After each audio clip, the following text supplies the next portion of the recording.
अमर सिद्धि करें। एक बार गायत्री महामंत्र का उच्चारण हम सभी एक साथ एक स्वर में करेंगे। उगते हुए सूर्य का ध्यान करते हुए गायत्री महामंत्र। ओम भूर्भुवस्वः तत्सवितुर्वरेण्यं भर्गो देवस्य धीमहि धियो यो नः प्रचोदयात्। दोनों हाथों को रफ करेंगे चेहरे में।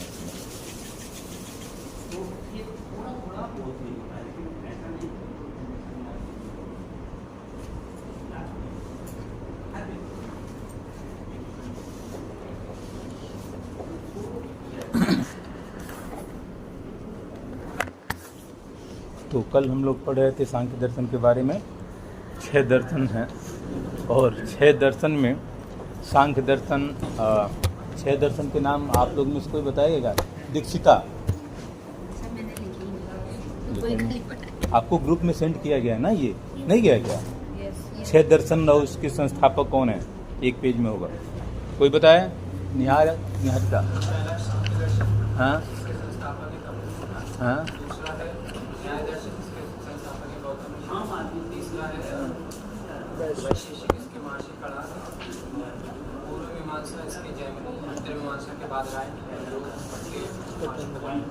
Okay, very good.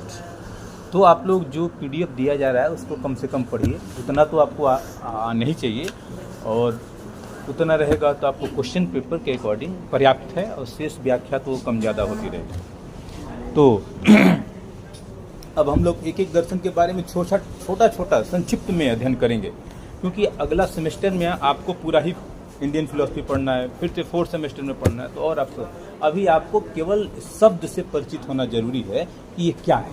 ओके, तो सांख्य दर्शन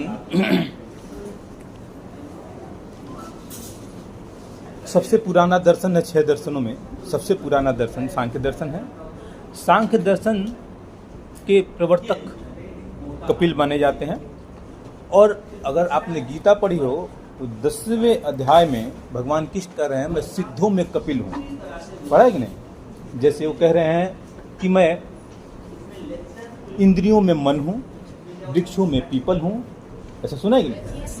इसी प्रकार शेषनाग हूँ, इसी प्रकार शस्त्रादियों में राम हूँ, पांडवों में अर्जुन हूँ। इसी प्रकार कहते हुए ये बात कह रहे हैं कि मैं सिद्धों में कपिल हूँ, मुनियों में कपिल हूँ। ऐसा मीन्स कहने का मतलब ये भी एक चेतना का चरमोत्कर्ष है। कपिल मुनि का दर्शन इतना विस्तृत और इतना ओरिजिन से लेके अंत तक, अनंत तक इनकी यात्रा की शुरुआत जो इन्होंने दर्शन दिया है अद्भुत है। इसलिए अद्भुत है क्योंकि बिल्कुल लॉजिकल है। जितना तर्क की गहराई में आप जा सकते हैं और अंत में आप ऐसे दर्शन का निर्माण हुआ होगा। आपने डार्विन का नाम सुना होगा? बताइए डार्विन ने क्या किया था? कौन सा सिद्धांत दिया था? हाँ, क्या मतलब है उसका? डार्विनवाद नाम सुना होगा। डार्विन कह रहे हैं कि जो हम सब की उत्पत्ति आज हुई है इन मानव की, जो 5 तत्वों के ढकोसले में सबसे बेहतर ढकोसला है, नहीं है क्या? सुंदर है। तो इस 5 तत्व के ढकोसले की शुरुआत एक कोष की जीव से हुई है और एक कोष की जीव से डेवलप करते करते करते करते आप आज हम यहाँ तक पहुँचे। लेकिन किसकी व्याख्या कर रहे हैं? सिर्फ और सिर्फ ये एक कोष की जीव से जन्म होते होते इंसान की व्याख्या कर रहे हैं। बस इतना, इससे ज्यादा उनका व्याख्या नहीं। सांख्य दर्शन की व्याख्या पूरी सृष्टि की सोची। डार्विनवाद केवल एक तरफा विकास कर रहा है कि हाँ एक कोशिकी से 2 कोशिकी, फिर एक जीव, फिर जो, और आज हम कॉम्प्लिकेटेड जीव के रूप में हैं। इन सारी चीजें हमारे अंदर है। लेकिन जो सांख्य का दर्शन है वो आपके पूरे सृष्टि की उत्पत्ति की बात करता है। कहाँ से उत्पत्ति हुई, समझ पा रहे हैं? फिर से समझिए, डार्विनवाद बहुत सारे आंकड़ों में से एक आंकड़ा प्रस्तुत करते हैं कि भाई मानव का जो शरीर है इतना कॉम्प्लिकेटेड, इतना बेहतर, इतना जटिल जो निर्माण हुआ है उसकी उत्पत्ति हुई है एक कोष की जीव से, धीरे धीरे संघर्ष करते हुए यहाँ तक पहुंचा है। लेकिन केवल इन शरीर की व्याख्या कर रहे हैं, मन की नहीं, बुद्धि की नहीं, चित्त की नहीं। समझ पा रहे हैं आप लोग? इस सब की व्याख्या पूरा पाश्चात्य दर्शन किसी ने, वैज्ञानिक ने नहीं कर पाया। लेकिन हमारा पाश्चात्य दर्शन हमारा भारतीय दर्शन में से सांख्य दर्शन इस पूरे सृष्टि की, केवल भारत की नहीं, पूरे सृष्टि की उत्पत्ति की व्याख्या अपने ग्रंथ में सांख्य दर्शन में करता है। मीन्स उससे बेहतर व्याख्या किसी दर्शन में पूरी सृष्टि की नहीं हुई है। इसलिए आपका सांख्य दर्शन अपने आप में विशेष है। और इसीलिए भगवान कृष्ण ने कहा है कि मैं मुनियों में कपिल हूं। मीन्स आप देख रहे होंगे भगवान कृष्ण ने जिसको जिसको कहा है मैं ये हूं, वो उस फील्ड का जबरदस्त मास्टर है, सुप्रीम अवस्था है उस चीज की। ठीक इसी प्रकार मुनियों में मीन्स मन का चिंतन जितना चरमोत्कर्ष हो सकता है वो कपिल ने दिया है। इसीलिए कह रहे हैं मैं मुनियों में, मनन करने वालों में कपिल मुनि हूं। इतना उत्कर्ष दर्शन है इनकी सांख्य दर्शन। सांख्य दर्शन एक तो आप ऐसे समझ सकते हैं कि संख्या से मिला सांख्य है। मीन्स ये संख्या प्रदर्शित करता है तत्वों की, कितना टोटल 25 तत्व की बात करता है ना। 24 प्लस 1 25 तत्व की बात करता है। और दूसरा सांख्य जो है सम प्लस ख्या से मिलके बना है, जिसका मतलब होता है ज्ञान का यथार्थ होना, ज्ञान का सम्य होना, मृत यथार्थ ज्ञान होना। यथार्थ ज्ञान होना मीन्स यथार्थ ज्ञान होगा तो क्या होगा, तब जो पुरुष और प्रकृति का मिलन हुआ है उसका वियोग होगा, जो कल हमने चर्चा करी थी। मीन्स बंधन का कारण क्या, दुख का कारण क्या,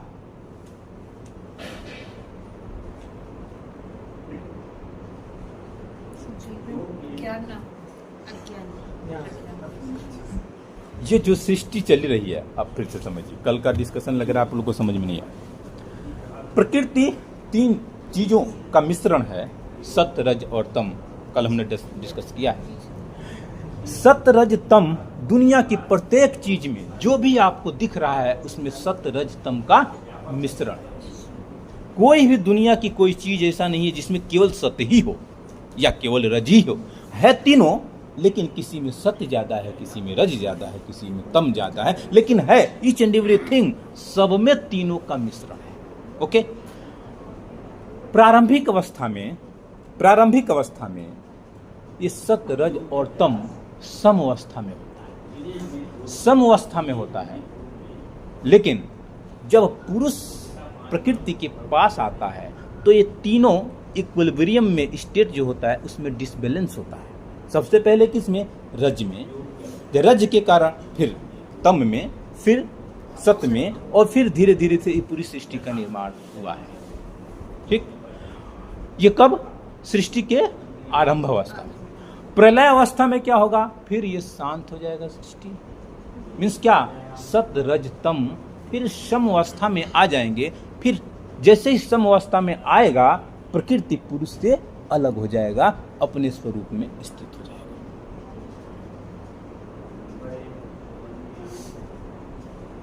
समझे कुछ?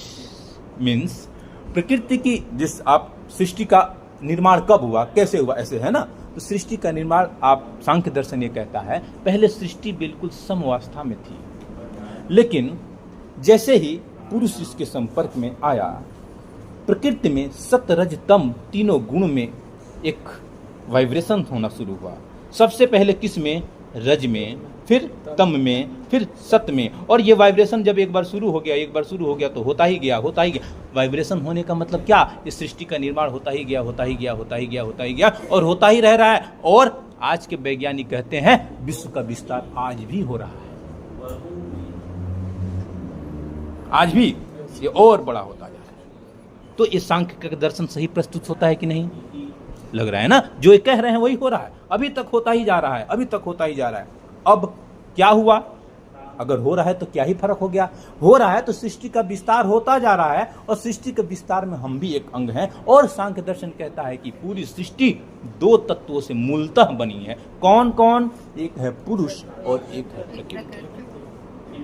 ठीक है, पुरुष और प्रकृति। पुरुष का मतलब आत्मा, हम सबके अंदर आत्मा है। और दूसरा प्रकृति सर ने शायद बताया हो, नहीं तो जानिए, प्रकृति और ये पुरुष, ये दोनों अनादिकाल से चले आ रहे हैं। मीन्स देश और काल से परे हैं। मीन्स प्रकृति कब से आ रही है कोई पता नहीं, पुरुष कब से आ रहा है इसका कोई पता नहीं। मीन्स देश और काल से परे, बहुत पहले से चले आ रहे हैं। दो चीज क्लियर, ये दोनों में साम्यता, दोनों अनादिकाल से चले आ रहे हैं, प्रकृति और पुरुष। ठीक है, अब प्रकृति को देखेंगे, प्रकृति को देखेंगे तो प्रकृति से निकला क्या? बुद्धि मीन्स महत, महत से अहंकार, अहंकार से तीन भागों में बटा अहंकार, सात्विक अहंकार, राजसिक अहंकार, तामसिक अहंकार। कितने ज्ञानी हैं आप लोग। सात्विक अहंकार में से निकला मन, 5 ज्ञानेंद्रिय, 5 कर्मेंद्रिय। राजसिक अहंकार में से क्या निकला? कुछ भी नहीं।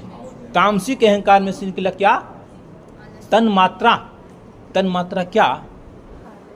क्या? शब्द तन्मात्रा, स्पर्श तन्मात्रा, रूप तन्मात्रा, रस तन्मात्रा, गंध तन्मात्रा। ये तन्मात्रा, तन्मात्रा से निकला क्या? पंच महाभूत।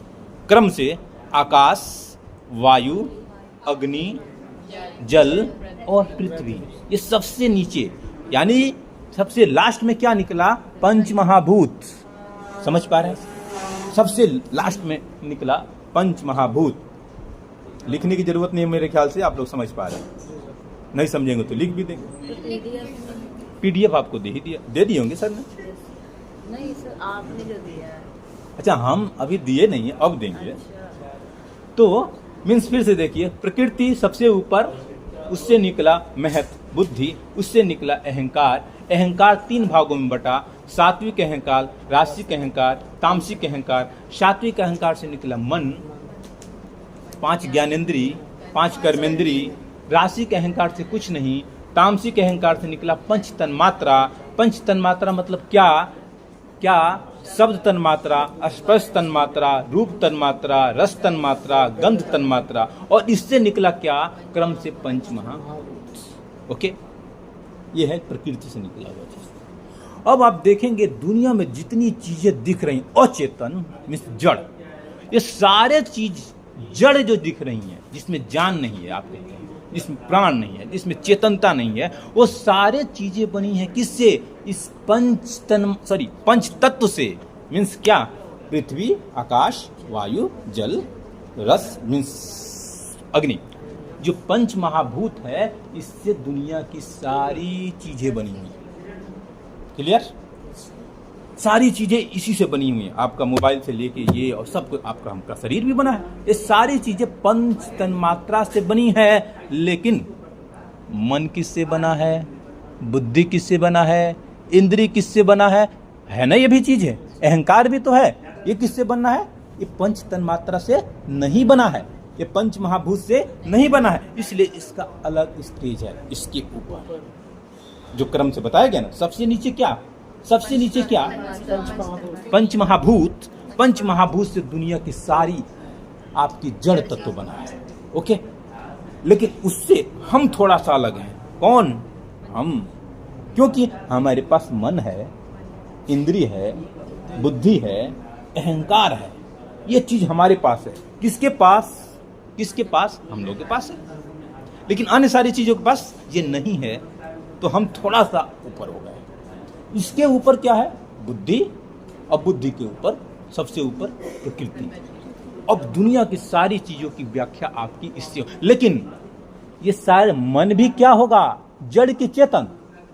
बुद्धि जड़ की चेतन।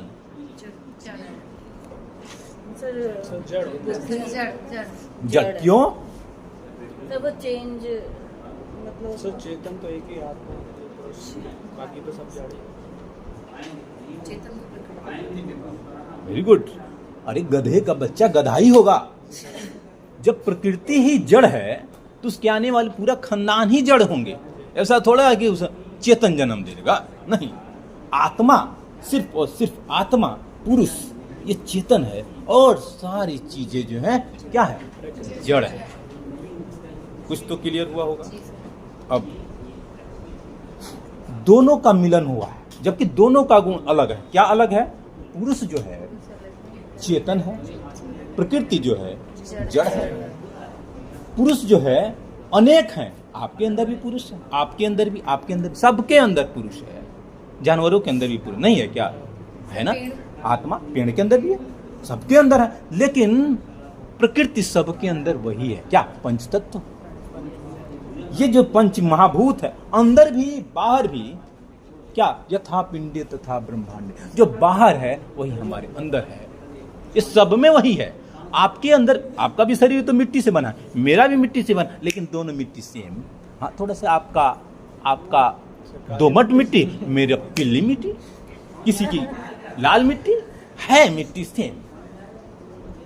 अमेरिका वाले की गोरी मिट्टी, हम लोग की काली, अफ्रीका वाले की काली मिट्टी, लेकिन मिट्टी है सेम, है ना? या सब मिल भी जाएगा, जब धरती में मिलेगा तो सब मिल जाएगा। तो पंच तत्वों का ढकोसला जो हम सबका तैयार हुआ है, मरने के बाद ये फिर पंच तत्वों में विलीन हो जाते हैं। तो ये एक जड़ है, एक चेतन है, एक है, एक अनेक है, एक कर्ता है, एक अकर्ता है, एक सक्रिय है, एक निष्क्रिय है, और एक परिवर्तनशील है, एक अपरिवर्तनशील है। आप लोग ज्ञानी हैं, समझ पा रहे हो कि कौन परिवर्तनशील है और कौन अपरिवर्तनशील है, कौन सक्रिय है, कौन निष्क्रिय है, समझ पा रहे हैं लोग। पूजा, आत्मा सक्रिय है, निष्क्रिय। आकृति, आत्मा पुरुष सक्रिय है,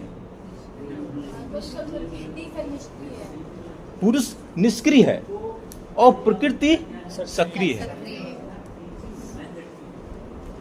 सही है ना? समझ में आई रहा? आप लोग ज्ञानी बैठे हैं, पूर्व जन्म के योगी जो हैं। पुरुष निष्क्रिय है और प्रकृति सक्रिय है। जो क्रिया शक्ति है उस सत रज तम इन तीन गुणों में है। जहां तीन गुण होंगे वहां सक्रियता रहेगी, जहां तीन गुण नहीं है वो निष्क्रिय होगा। और पुरुष त्रिगुणातीत है, तीनों गुणों से रहित है, इसलिए उसमें सक्रियता नहीं रहेगी। और प्रकृति तीन गुणों से युक्त है, और जहां सत रज तम है वहां सक्रियता रहेगी। कुछ समझ में आ रहा?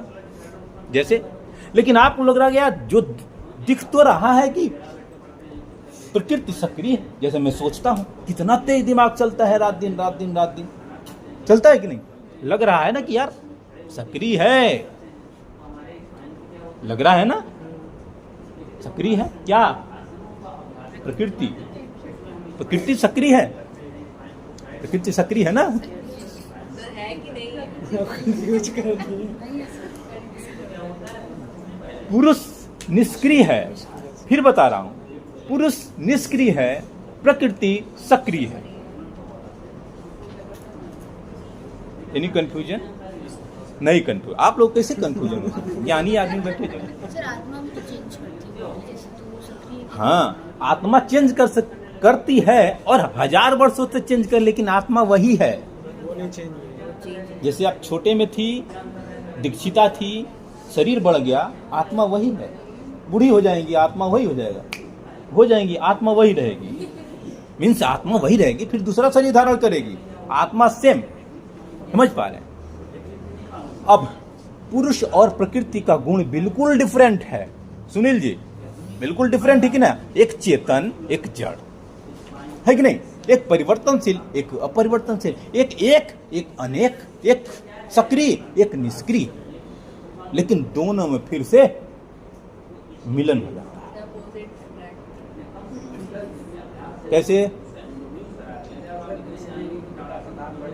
थोड़ा तेज करिए। चेतन और चेतन। हाँ, किताब पढ़ी थी आपको पता होगा, चेतन और चेतन में फर्क है। यहाँ चेतन और अचेतन वाली बात अलग, वो आप बाद में पढ़ा जाएगा अगले सेमेस्टर में। आकृति कौन से सेमेस्टर में?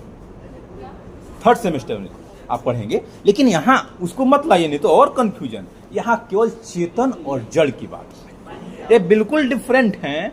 फिर दोनों में आपस में अटैचमेंट, और ऐसा अटैचमेंट होता है कि 1000 वर्षों यात्रा चलती है। जैसे हम लोग का हुआ है, हम लोग की आत्मा पुरुष, हम लोग का पुरुष, आप भी पुरुष है ना? आपके सबके अंदर जो पुरुष है मीन्स आत्मा है, वो हमारा इस पंच तत्व से बना है हमारा शरीर। इससे इस तरह से जकड़ गया है कि 1000 वर्षों से हम शरीर धारण कर रहे हैं। समझ पा रहे हैं ना? प्रगति नहीं समझ में आ रहा है? ज्ञानी है तो ये सब कुछ समझ में आ रहा है। मीन्स प्रकृति मीन्स आत्मा इस तरीके से शरीर से चिपट गई है कि भैया ये छोड़ने का नाम ही नहीं ले रही है, और ऐसे चिपट गई है कि हम कौन, हम आत्मा इसी को अपना स्वरूप समझने लगे हैं। नहीं समझने लगे। अब दोनों का मिलन कैसे हुआ, ये आकृति व्याख्या करेंगे कि आकृति पढ़ चुके हैं आप। सर आपको उस दिन भी बड़ा कंफ्यूज किया था, अंधा लग रहा था। चलिए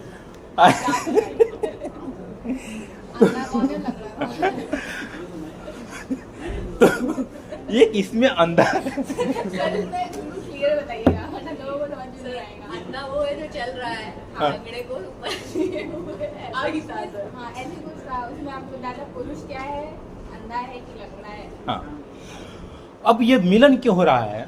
आप कॉमन सेंस, बिना स्वार्थ के कोई मिलन होता है क्या? नहीं। पुरुष और प्रकृति दोनों के गुण बिल्कुल डिफरेंट है। दोनों इस निर्जन मन में आए, कहां? संसार में। मान के चलिए क्या किया जाए, कुछ किया जाए। तब तो देखिए अरे लाइट तो थी नहीं, अंधेरा और घना जंगल, और फिर कैसे पार किया जाए जंगल, गंतव्य तक कैसे पहुंचा जाए? तो गंतव्य तक पहुंचने के लिए जो आपने कहानी सुनी थी वर्षों पहले, अंधा और लंगड़ा वाला, एक अंधा और एक लंगड़ा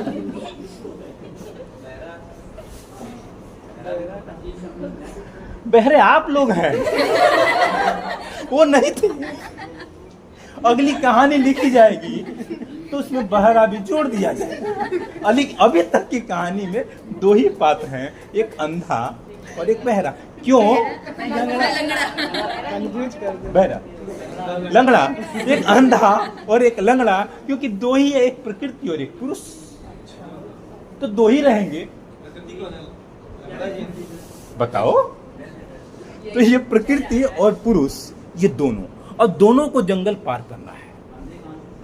तो दोनों ने तरकीब निकाली कि भैया आप हम दोनों अगर मिल जाएं तो हम जंगल को पार कर सकते हैं। तो अंधे ने कहा कि मैं तुमको रास्ता दिखा दूंगा। कितना ध्यान से आप लोग सुन रहे हैं? हाँ, कितने ध्यान से आप लोग सुन रहे हैं। अंधे ने कहा कि आप मुझे रास्ता दिखा दो, अब मैं तुमको वहां तक पहुंचा दूंगा। ठीक। तो अंधे के ऊपर लंगड़ा चढ़ गया। कैसे? ऐसे चढ़ गया। कौन चढ़ा? लंगड़ा। कितने ज्ञानी हैं आप लोग। तो लंगड़ा चढ़ गया ऊपर, उसकी आंखें हैं, वो देखता है, और नीचे जो है कौन?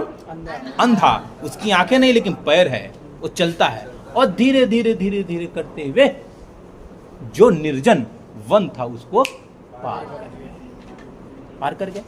यहां तक क्लियर? कौन नीचे था, अंधा की लंगड़ा? अंधा इसलिए नीचे था क्योंकि उसके पैर थे, तभी तो चलेगा। लंगड़ा का आंख था तो ऊपर बैठ गया और आराम से जंगल को पार कर। ठीक है। इसी प्रकार पुरुष और प्रकृति दोनों को इस जंगल को पार करना था, तो उन्होंने प्रकृति ने भोग और अपवर्ग, ये दोनों काम था। प्रकृति को था भैया मेरा कोई भोग करे, और पुरुष को तो भाई मुझे मोक्ष चाहिए, अपवर्ग चाहिए। तो जिसने कहा आप पुरुष, प्रकृति ने आप मेरा भोग करें, अब मैं आपको मोक्ष दिला दूंगा। कहां? दोनों मिल गए, कहानी सुनते गए, यात्रा पार हो गई। अब इसमें पुरुष कौन और इसमें प्रकृति कौन? पुरुष लंगड़ा है और प्रकृति अंधी। समझ में आ गई बात? क्योंकि चेतनता है जिसकी, देखने की बात जिसके पास है, वो चेतन है। मीन्स कौन चेतन है? पुरुष। तो पुरुष ऊपर बैठ गया और नीचे प्रकृति। और पुरुष ऊपर बैठे बैठे बैठे बैठे बैठे सर, अगर आत्मा चेतन है तो फिर लोग गलत काम कैसे करते हैं? तो फिर आत्मा उसको गलत काम करने की डायरेक्शन नहीं देगी? आपका क्वेश्चन बिल्कुल लाजमी है। अभी तो यात्रा शुरू हुई है, कुछ देर चलने तो दीजिए। अभी तो प्रकृति के ऊपर पुरुष सवार हुआ है, आप पहले ही क्वेश्चन करते। अरे यात्रा हो, अब यात्रा आगे शुरू होती है। अब ये कितने दिनों तक बैठा रहा? कौन? लंगड़ा। कितने दिनों तक? जब तक जंगल पार ना हो जाए। और जंगल कितना गहरा? इतना गहरा कि 1000 वर्षों से हम चले ही आ रहे हैं। यात्रा, गधा, घोड़ा, कुत्ता, ये सब जन्मते हुए वैसे ही बैठा है। कौन? पुरुष वैसे ही बैठा है। और एक बार चिपके चिपके चिपके चिपके जब 500 वर्ष बीत गए तो उसको लगा, ये कह रहा है, कौन? नीचे वाला, ये उतरो ना। कह अरे मेरा हक छीन रहे हो, मैं 1000 वर्षों से बैठा हूं। नहीं तो गांव में नहीं देखते, मैं 1000 वर्षों से घर बनाया हूं, मेरा घर है भैया, ये जमीन मेरी है। दूसरा कागज लेकर, अरे मेरा है ना ना ना ना ना, कोर्ट मुकदमा होगा, दीवानी होगी। होता है कि नहीं गांव? वही बात इन सबों के साथ हो गई। अब कहे कि भैया उतरो। किससे? पुरुष से। उतरो। ठीक है यार, डिस्टर्ब न करो, ठीक चल रहा है, यात्रा ठीक चल रही है। वो कहना नहीं, हटो ये मेरा है।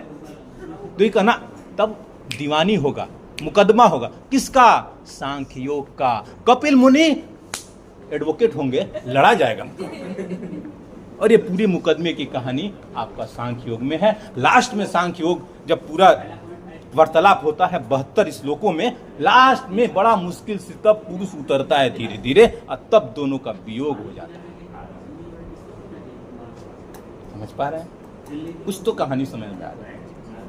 मीन्स अब लगातार एक दूसरे से चिपटे रहने के कारण उनको लग रहा है कि हम दोनों एक दूसरे, जैसे मान लिए प्रगति में हम चश्मा पहने, कब साल, कितने साल से? 10 साल से। 10 साल और पहन लिए। अब 20 साल के बाद इनको लगा चश्मा नहीं तो अरे लग रहा है मेरा कोई अंग खो गया। मतलब अनिवार्य होना लगता है, क्या जरूरी है। जैसे आजकल मोबाइल, क्या मोबाइल न रहे अगर आप कुछ देर चले जाएं तो एहसास हो जाता है कुछ छूटा। क्या छूटा? लग रहा है आत्मा हमारा अंग बनता गया, ऐसा हो रहा है। अब सोचो मोबाइल का साथ 10 साल का, तो इतना गहरा लग रहा है कुछ छूट ही गया। उसी प्रकार जब अंधा के ऊपर लंगड़ा चढ़ गया और 1000 वर्षों की यात्रा हुई तो उतरेगा क्या? नहीं उतरा। और दोनों अपना एक ही स्वरूप समझने लगे। और आज तक यात्रा चली आ रही है। अब कपिल मुनि को धन्यवाद कहिए, अब कहीं उतर जाए तो बात अलग। आज उतर गए, इतना जल्दी नहीं उतरने वाला। हाँ, आज आपको एहसास हुआ कि चढ़ा हुआ है। ये यात्रा चलता है और 1000 वर्षों से यात्रा चल रही है। और इसी को उतारने के लिए 6 दर्शन हैं। 6 दर्शन की कल्पना इसी के लिए की गई है। इसको पढ़ेंगे तो कहीं उतर जाए। अभी उतरना चाहे तब, केवल पढ़ लिया जाए तो भी नहीं। लड़ाई होगी, अंदर द्वंद्व होगा, महाभारत होगा, तब जाके ये अंदर से आत्मा उतरेगी। जैसे संतों के, ऋषियों के, मुनियों की उतर जाता है, इसलिए अपने स्वरूप में स्थित हो जाते हैं। इसीलिए कि पतंजलि ने अष्टांग योग बताया है कि अष्टांग योग की यात्रा करें, अष्टांग योग फॉलो करेंगे तो फिर ये आत्मा अपने स्वरूप में स्थित हो जाएगा। लंगड़ा को, अंधा को योग हो जाएगा। और आपका सांख्य दर्शन भी यही करता है। ठीक। अब सांख्य दर्शन में 3 गुण सतरज, प्रकृति में 3 गुण सतरज स्तंभ, ये तो आपने जाना होगा। अब ये कह रहा है कि क्या, कहने का कारण ये है कि अज्ञान के कारण, ज्ञान नहीं है, ये धीरे धीरे हम निकले थे एक यात्रा पर, और अज्ञान के कारण हम उसको अपना ही स्वरूप समझ बैठे कि हम वही हैं। मीन्स प्रकृति हमारा ही अंग है, ऐसा होने लगा। मैं प्रकृति ही हूं, ये पुरुष को एहसास होने लगा प्रकृति का। मीन्स जब ऊपर बैठा अंधा, कौन बैठा ऊपर? लंगड़ा ऊपर बैठा, तो लंगड़ा बैठा, अब धीरे धीरे धीरे धीरे अंधे के पैर को अपना पैर मानने लगा, क्योंकि जहां जहां कहता वहां वहां चलता, जहां जहां कहता वहां वहां चलता। बैठो फिर बैठ जाता, उठो तो इधर लेफ्ट राइट लेफ्ट, 1000 वर्षों लेफ्ट राइट करते करते नीचे वाला अपना अस्तित्व ही भूल गया, और पुरुष को ये समझने लगा ये मेरा ही पैर है, मेरा ही सब कुछ है। इस तरीके से एक दूसरे से घुल मिल गए। नीचे वाला भी तो समझने लगा, नीचे वाला भी तो समझने लगा और नीचे वगैरह। हाँ, तो वही तो धीरे धीरे धीरे धीरे धीरे मिल गए, उसको लगा नहीं ये है ही मेरा, रहा ही है। अब उतरने को भी कह रहा है तो उतरने को तैयार नहीं। इस तरह से आपने बताया था हमारा मन है ना, हाँ, और आप एक दिन लाया बताया था उसको भूल जाइए, जो बता रहा हूँ उसको ध्यान दीजिए। ये सांख्य दर्शन आप पढ़ रहे हैं। सारी नियत चलती है। हाँ, क्या? आपने बताया था कि बुद्धि आत्मा है, हाँ, मन एक है, मन के द्वारा सारी दुनिया चलती है। हाँ, हाँ। यहाँ पे 3 आ रहे हैं। क्या 3 आ रहे हैं? एक बुद्धि आ रहा है जो आत्मा है, और एक मन है, मन के द्वारा उतना ही क्या है, 24 आ रहे हैं, और सबको छोड़ क्यों रहे हैं महाराज? 24 आ रहे हैं और एक पुरुष आ रहा है 25, 3 में कहाँ लटक गए? थोड़ा विस्तृत करें। ये सांख्य दर्शन की यात्रा में आपके 24 तत्व हैं। ये सारे प्रकृति के अंग जो बताएंगे 24, एक पुरुष सब मिला के 25 तत्व हैं। तो दोनों का मिलन हुआ अज्ञान के कारण, और ज्ञान होगा तब फिर अलग होंगे, और उसी ज्ञान की यात्रा पूरा आपका सांख्यकारिका है। मीन्स सांख्य दर्शन की जो बुक है उसका नाम सांख्यकारिका है, जिसमें 72 श्लोक हैं, मीन्स कारिका हैं। इस श्लोक को ही वहां कारिका कह रहे हैं। इसके द्वारा अंततः विवेक की प्राप्ति होगी और पुरुष अपने स्वरूप में स्थित होगा, और दोनों अलग हो जाएंगे। जब दोनों अलग हो जाएंगे, जिसका अलग होगा उसके लिए प्रकृति का प्रलय हो जाएगा। ध्यान दीजिएगा, अगर आप जैसे कि ऋषि मुनि जो संत महात्मा, वो जब इस यात्रा पर चलते हैं तो वो लंगड़ा और अंधा दोनों अलग हुए, वो अपने स्वरूप में स्थित हुए पुरुष, उसके लिए इस सृष्टि का प्रलय हो गया। उसके लिए प्रकृति से वो बिल्कुल अलग हो गया, तो उसके लिए प्रकृति का प्रलय हो गया। लेकिन सबके लिए नहीं हुआ, हम सब के लिए है। कबीर के लिए हो गया, रामकृष्ण परमहंस के लिए हो गया, विवेकानंद के लिए हो गया, रमन के लिए हो गया, लेकिन हम लोग के लिए अभी प्रकृति वैसे ही है, सृष्टि वैसे ही है, हम वैसे ही जुड़े हुए हैं प्रकृति और पुरुष। निहाल समझ पा रहे हैं? तो ये आपका संक्षिप्त में आपका सांख्य दर्शन है। सांख्य दर्शन किस तरह से शुरू हुआ? डार्विनवाद ये कहता है, समझ पा रहे हैं? डार्विनवाद केवल ये शरीर की व्याख्या करता है, लेकिन हमारा ये सांख्य दर्शन पूरे सृष्टि की बात करता है। इसीलिए अब देखेंगे सत्य रज तम में जो आनंद है, ऊपर से ध्यान दीजिए, सबसे ऊपर क्या? प्रकृति, बोलिए तब याद होगा। नीचे महत यानी कि बुद्धि, उसके नीचे अहंकार, अहंकार के 3 भागों में बढ़ गए। फिर मन प्लस ज्ञानेंद्री प्लस कर्मेंद्री, दूसरी तरफ पंच तन्मात्रा, पंच तन्मात्रा से निकला सबसे नीचे का जो है वो है आपका पंच महाभूत, और इस पंच महाभूत से हमारा पूरा शरीर बना है, और इस पंच महाभूत से पूरी सृष्टि बनी है। राइट? जो तामसिक लोग हैं, मीन्स जितना जो सुख शरीर में ढूंढता है, मीन्स हमारी इंद्रियों के सुख, हमारे शरीर के सुख, ये सारे जो सुख ढूंढता है वो किससे बना है? किससे बना है? पंच तत्व से बना है। अगर शरीर में सुख है, अगर मोबाइल में सुख है, अगर दुनिया घूमने में सुख है, ये जहां जहां आपको सुख दिख रहा है संसार में, वो किससे बना है? पंच तत्व से बना है। यानी कि पंच तत्व में आपको सुख मिल रहा है तो सबसे निकृष्ट सुख आप पा रहे हैं, मीन्स तामसिक सुख ले रहे हैं। और इससे ऊपर उठेंगे, इससे ऊपर उठेंगे जब गाने में सुख आने लगे, ओम की ध्वनि सुनने में आनंद लगे, मीन्स तन मात्राओं में आने लगे। फिर उससे ऊपर उठिए, एक मन का भी तो मनोरंजन होता है, मानसिक सुख मिलने लगे, मन विचारों में सुख मिलने लगे, बुद्धि चिंतन मनन में सुख मिलने लगे। इससे उम्दा आपका वो सुख है। ठीक, जैसे जैसे किसी को होता है इंद्रियों के सुख में ही सुख है, और किसी को होता है ना इंद्रियों को तो सुख नहीं चाहिए, लेकिन मान चाहिए, मर्यादा चाहिए, ऐश्वर्य चाहिए, प्रतिष्ठा चाहिए, वाहवाही चाहिए। ये क्या होता है? एक होता मान अपमान बाढ़ में जाए, हमको तो शरीर का सुख चाहिए, एक ये भी सुख है, दुनिया वाले गाली दे रहे हैं लेकिन बस सुख चाहिए। दूसरा एक जो इस मानसिक लेवल का सुख वो आपका राजसिक हो गया, और इससे और ऊपर का सुख जो है वो आपका सात्विक सुख है ना। इस तरीके से आप देखिए। अब ऊपर से फिर देखिए, प्रकृति, प्रकृति के नीचे महत्व, नीचे बुद्धि, उसके नीचे अहंकार।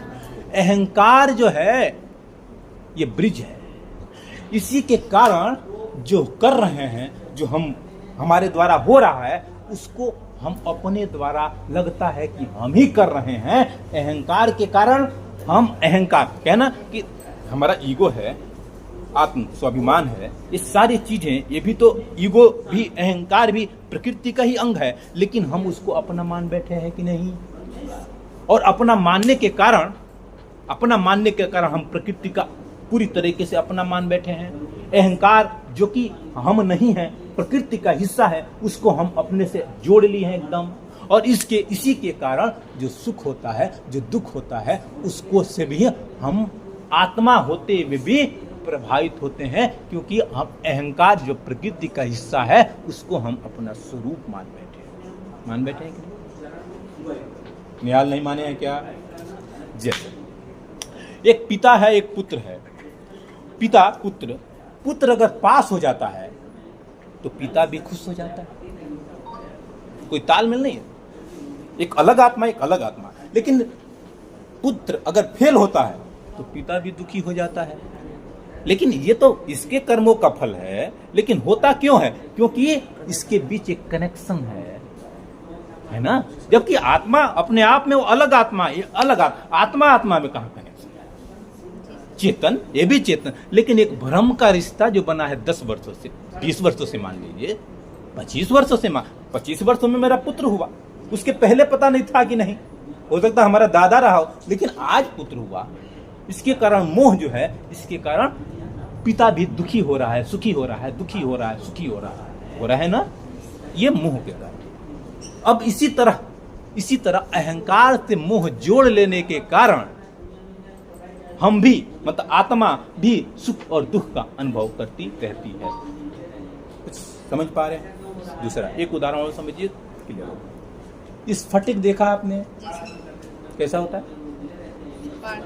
पारदर्शी होता है। उसके सामने आप गुलाब का फूल ले जाएं तो भी लाल दिखने लगेगा, तो वैसे भी लाल होता है।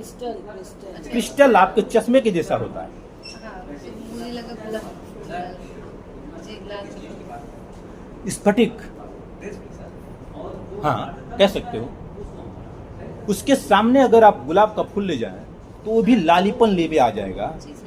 उसी प्रकार स्फटिक की तरह हमारी आत्मा है। ध्यान दीजिएगा,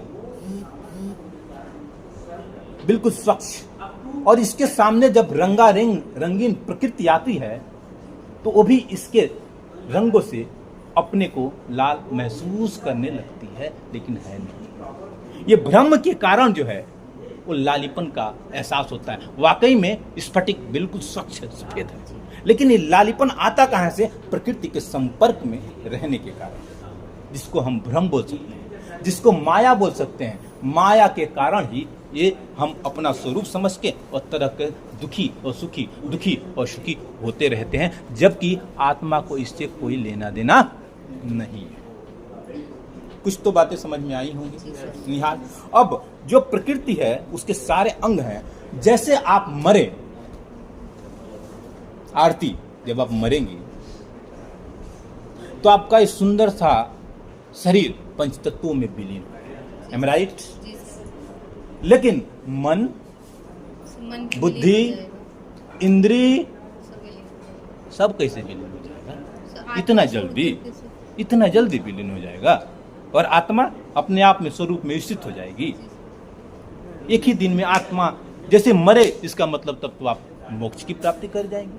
नहीं, आपके केवल मरने से शरीर मिटता है, मन नहीं, बुद्धि नहीं, इंद्रिय नहीं, अहंकार नहीं। ये सबका एक शरीर है जिसको हम सूक्ष्म शरीर बोलते हैं। पंच तत्वों से बना शरीर, स्थूल शरीर, जो मरने के साथ मिट्टी में मिल जाता है। लेकिन ये सूक्ष्म शरीर जो है ये सूक्ष्म शरीर यही संस्कारों का रूप लेके अगले जन्म में भी साथ साथ चलता है। ऐसे तो सभी लोग मर रहे हैं, आप पढ़ें, योग करें, न करें, बात बराबर, वो भी मर रहे हैं, स्वर्ग की प्राप्ति किए, और आप भी मर रहे हैं। आपका भी शरीर मिट्टी में मिला, आपके अनुसार मन, बुद्धि, इंद्रिय सब खत्म, फिर आत्मा बच गई केवल। ऐसा नहीं होता। क्या होता है कि पंच तत्व मिट्टी में मिलता है, लेकिन मन, बुद्धि, इंद्रिय, ये सारी चीजें आपका यही संस्कार का रूप देती हैं। अगले जन्म में फिर उसी के अनुसार जन्म, फिर अगले जन्म में ये हमेशा साथ चलता है। कौन? सूक्ष्म शरीर। जन्म का याद कैसे भूल जाते हैं? कैसे भूल जाते हैं? तो जो बुद्धि साथ में है तो फिर कैसे भूल गए अपना कि हमारा इससे पूर्व जन्म क्या था? ओके, पहले दिन आप चली थी, मीन्स खड़े होके, तो याद है क्या? पहला दिन जब पहले दिन का नहीं अपने याद है। पैरों पे जब खड़ा हुआ था आपने, याद है क्या? जब 10-20 वर्षों की घटना भूल गई तो पहले के कैसे याद रहेगा? सिंपल सी बात। पहली बार जब आंख खोली तो किसका चेहरा देखी थी? मम्मी पापा का? पता नहीं पता। तो इतने दिन की बात जब भूल सकती हैं तो पिछले वर्ष की, कई वर्ष तो पहले की घटना कैसे याद रहेगा? Common sense. वैसे भी विज्ञान कहता है कि 80% बातें आप भूलते जाते हैं, है कि नहीं? परंतु माता पिता तो नहीं भूले ना, अभी इतने साल हो गए, 30 साल हो गए। अब माता पिता से पूछें यही बात कि आप जब पहले पैदा हुई थी तो किसका मुंह देखी थी, वो भी भूल जाएंगे। मीन्स मेमोरी की एक कैपेसिटी है, उतने दिन तक याद रखता, कुछ उसके पहले की घटना पे। हाँ, कोई गुरु मिले आपका, जैसे दिव्य दृष्टि आया, आप में भी पिछले जन्म देख सकते हैं, लेकिन साधारण लोग, सभी लोग देखने लगे तो पागल नहीं हो जाए क्या? अगर प्रगति आपको पता चल जाए पिछले जन्म में गाय थी और पिछले जन्म गधा थी और घोड़े थी, और सब जन्म का लिस्ट आपके सामने आ जा रहे, मैं तो गधई, मैं घोड़ी, मैं, पागल नहीं हो जाएंगे क्या? इसीलिए भगवान ने नियम बनाया, पिछला जन्म आप इंस्टॉल नहीं कर सकते। कितना बढ़िया नियम बनाया, नहीं तो पागल हो जाए। वही देखते रहता, फेसबुक न देखे वही देखे पिछले जन्म में, और वो भी मैं अपना रील देख रहा है पिछले जन्म का, पागल हो जाएंगे। इसीलिए भगवान ने बताया ना ना ना, ये इंस्टॉल, इंसान बहुत कुफाती है, ये इंस्टॉल करके पुराना देखने लगेगा और वर्तमान जीवन में नहीं जीवन जिएगा। अब पिछले जन्म में कोई राजा, मैं तो था राजा, इस समय जब भिखारी बन गए, कितना सोचो, कितना द्वंद्व होगा, मैं राजा और तुरंत इस जन्म में भिखारी, ये मानसिक कितना बड़ा व्याधि होगा। इसीलिए भगवान ने कहा पिछला आप इंस्टॉल नहीं कर सकते।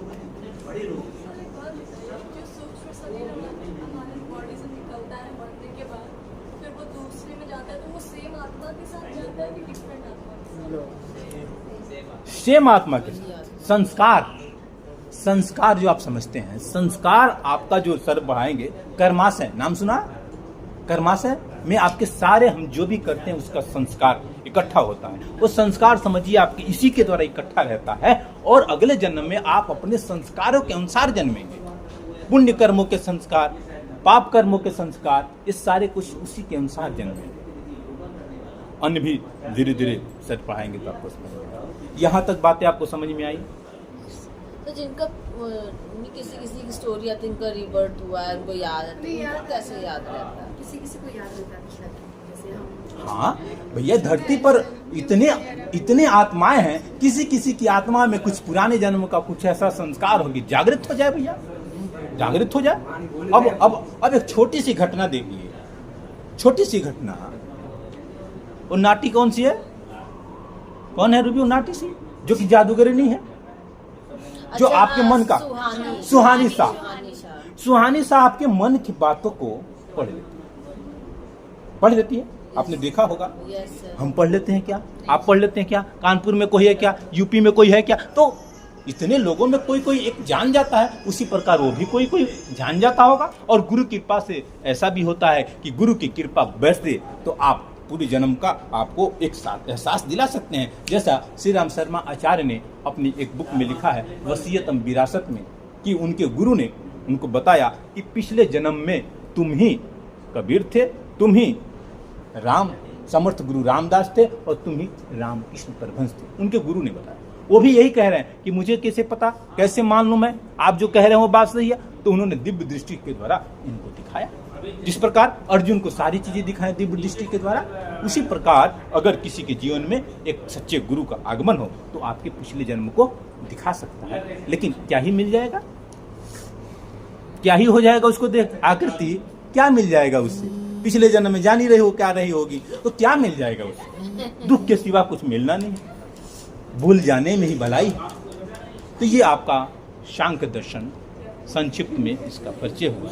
इसका PDF आपको कल दे दिया जाएगा। कल हम लोग योग दर्शन के बारे में, अभी तक जो बताई गई बातें, इसमें आपको कुछ कंफ्यूजन हो तो आप पूछ सकते हैं।